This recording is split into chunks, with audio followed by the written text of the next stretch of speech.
one out there. I'm this crazy person that uses their real name in all my social media. Why do I do that? It's purposeful. Because I believe in accountability and responsibility. Why would I pretend to be somebody else when being myself is good enough? So thank you. I know we've got a lot of new listeners. This isn't going to be a long show, but you're not going to get the drama that you seek when you come here looking to participate in dramatic food fight battles. I just have no time for that. I'm coming back from an event. I just emceed. I was the host. I was the man with the mic at a town hall for my local county. We had a congressional candidate. We had a candidate for county commissioner. We had a candidate for state representative. And we had a candidate for county assessor. Would you like a cookie? Many of us do these things all the time. And I was there moderating because I'm there out in society with my skin and my person on the line. Yep, you want a cookie. Here's the fucking cookie.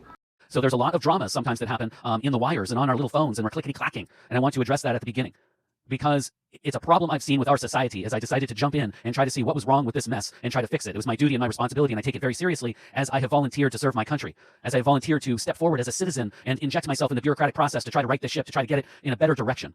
And what I've seen is this victim culture is one part in this rot, and I will not participate. I am not a victim. People can come at me and they can call me names, and names don't hurt. And I know who I am. And as Emily Johnson and myself just had a conversation last night, and I've said this often, at no point in my life have I been a better person than I am right now. And I say that looking people in the eyes, and I say that very confidently. And Emily Johnson said that very same thing back to me. If you're new and you're wondering who the heck is Emily Johnson, she is a write-in candidate to be governor of the great state of Illinois. This person's going to be governor of Illinois? Okay.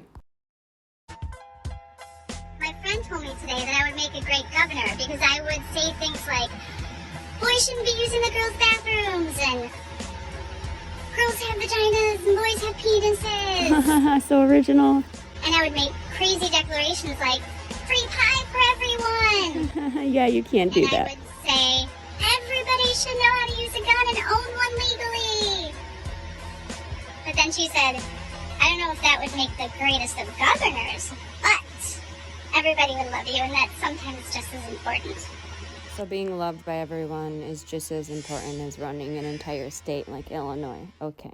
All right, now that I've formally introduced you to Emily Johnson, let's get back to this non-cry fest by Jay Fratt. So when people call me names or they frame questions I have asked, remember, I am not some jerk out there slandering people. I am asking questions. And when people present themselves as victims from simple questions that I've asked, I have a problem with that. When people present themselves as leaders of society and they lead with victimization, I have a problem with that, because we need champions right now. We do not need people that constantly frame arguments of victimization so that they can manipulate others with their soggy tears. We need champions right now to step up, because we are embattled. Our country's embattled. We are divisive. We are divided. And we need people with strong backbones, good intentions, and honesty at heart to be serving our communities. People with strong backbones, good intentions, and honesty at heart to be serving our communities. Okay, so fuck good intentions, that's why we are here. And honesty at heart. Well, if the heart is of those that are deranged sociopaths, then I'm gonna say no. Why so quiet?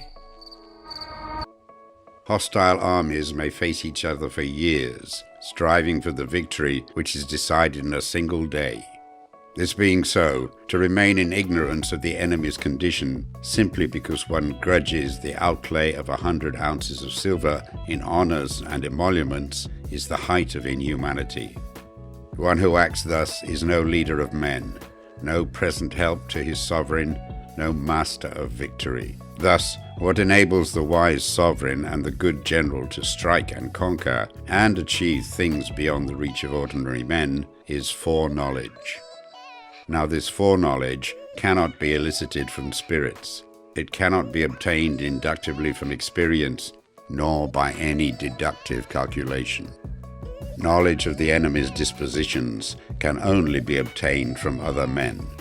Hence the use of spies, of whom there are 5 classes. 1. Local spies. 2. Inward spies. 3.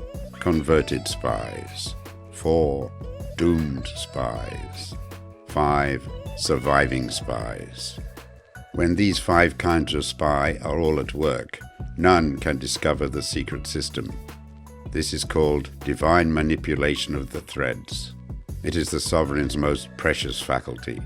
Having converted spies, getting hold of the enemy's spies and using them for our own purposes. Having doomed spies, doing certain things openly for purposes of deception and allowing our spies to know of them and report them to the enemy.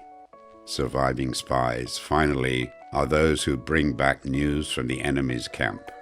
Spies cannot be usefully employed without a certain intuitive sagacity. They cannot be properly managed without benevolence and straightforwardness. Without subtle ingenuity of mind, one cannot make certain of the truth of their reports. Be subtle, and use your spies for every kind of business. The enemy's spies, who have come to spy on us, must be sought out, tempted with bribes, led away, and comfortably housed. Thus they will become converted spies and available for our service. It is through the information brought by the converted spy that we are able to acquire and employ local and inward spies. It is owing to his information again that we can cause the doomed spy to carry false tidings to the enemy. Lastly, it is by his information that the surviving spy can be used on appointed occasions. The end and aim of spying in all its 5 varieties is knowledge of the enemy, and this knowledge can only be derived in the first instance from the converted spy.